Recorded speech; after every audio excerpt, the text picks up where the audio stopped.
pasangan menunjukkan betapa bahwa ini bukan dalam dalam perlawanan, dalam konfrontasi, tetapi adalah bagaimana menawarkan program-program yang akan ditempuh dalam 5 tahun ke depan. Sehingga kami betul-betul menyampaikan hal-hal yang memang diperlukan untuk program 5 tahun ke depan, baik yang menyangkut masalah pendidikan, kesehatan, daya beli masyarakat, termasuk juga urusan-urusan yang terkait dengan masalah birokrasi keberlanjutan. Ini menunjukkan bahwa reformasi ke depan adalah harus betul-betul menjadi bagian yang terpenting, sehingga kita ingin menghapuskan apa yang disebut KKN, ya, kolusi, kemudian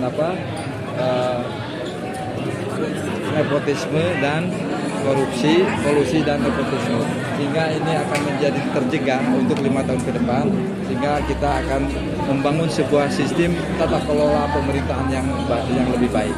Itu yang ingin saya sampaikan. Evaluasi untuk debat kedua dan ketiga nanti mungkin. Tentu ini pengalaman pertama.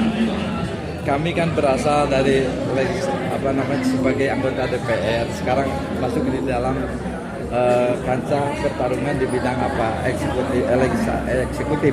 Tentu pengalaman yang kita harapkan hari ini ke depan adalah lebih matang lagi mempersiapkan dirinya, sehingga apa yang disampaikan ke depan itu betul-betul lebih terarah dan lebih sistematis, ya. Barangkali nanti kita menyampaikan.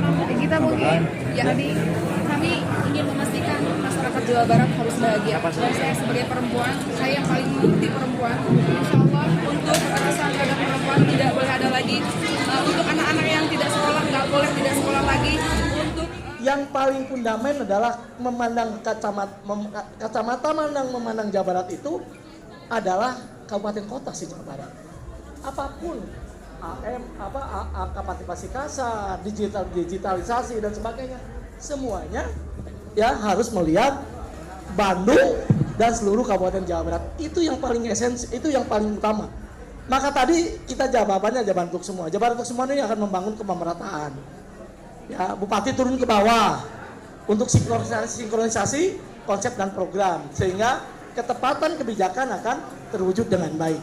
Dan kalau itu terlaksana dan kalau kami terpilih, maka Jawa Barat akan menjadi era baru karena angka IPM-nya masuk pada kategori sangat tinggi yang menyamai Jakarta dan Jogja. Itu intinya daripada Jabar semua sekalian.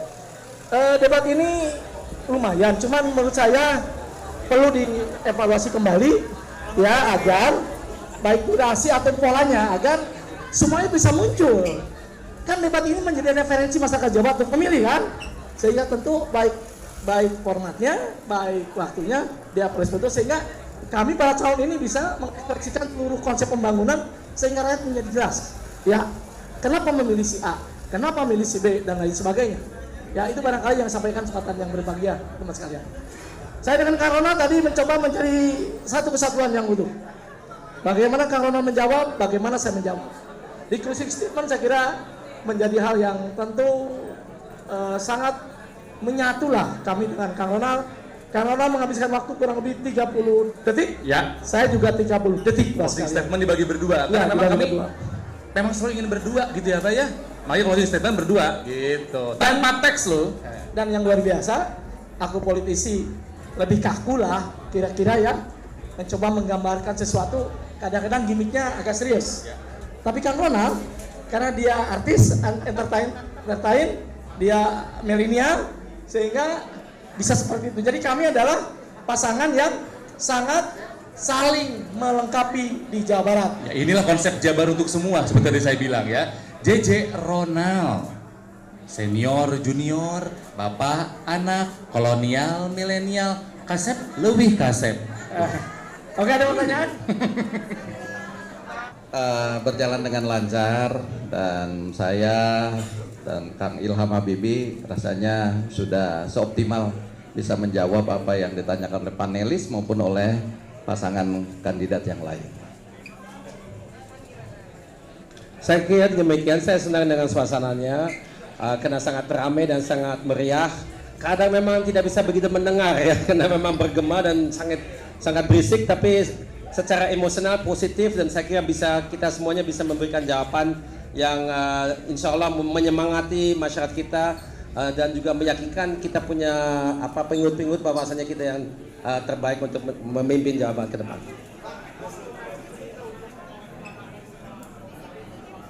Ya, memang waktu yang diberikan sangat sempit ya, 45 detik. Nah, oleh karena itu ya akan sangat mengatur kata-kata itu sulit sekali ya. Nah, tapi alhamdulillah semua bisa dilaksanakan dengan lancar dan semua pesan saya kira sudah tersampaikan. Insya Allah ya. Insya Allah.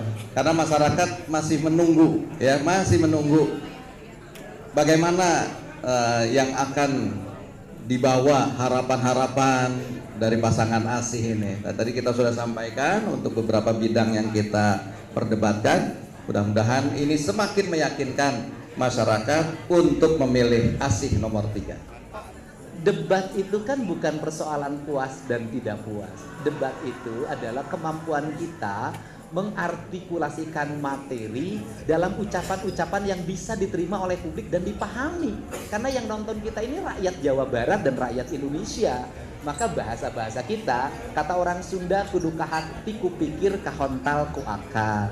Nah kemudian yang berikutnya adalah bahwa debat itu artikulasi gagasan personal pemimpin, bukan membawa bahan kemudian dibaca di mimbar debat. Kan di situ keterujian pemimpinnya tidak terlihat, karena pemimpin itu kan harus kaya akan gagasan. Ingat bahwa kita ini bukan pelaksana teknis dinas sebagai kepala bidang, kepala biro, kepala dinas, bukan sekda kita, bukan. Kita dipilih menjadi gubernur yang harus melahirkan gagasan-gagasan besar yang itu diterjemahkan secara teknis oleh perangkat pemerintah, oleh para kepala organisasi perangkat daerah. Nah ini kan problem kita ini, dan debat itu materinya saya lihat sangat teknis, dan itu sesungguhnya jawaban-jawaban itu jawaban-jawaban yang biasa dikerjakan oleh para pekerja teknis pemerintah. Karena tugas pemimpin itu adalah mengetahui seluruh persoalan secara utuh sehingga dia bisa mengaplikasikan dalam kebijakan-kebijakan teknis kepada masyarakat dan melalui perangkat pemerintah Provinsi Jawa Barat.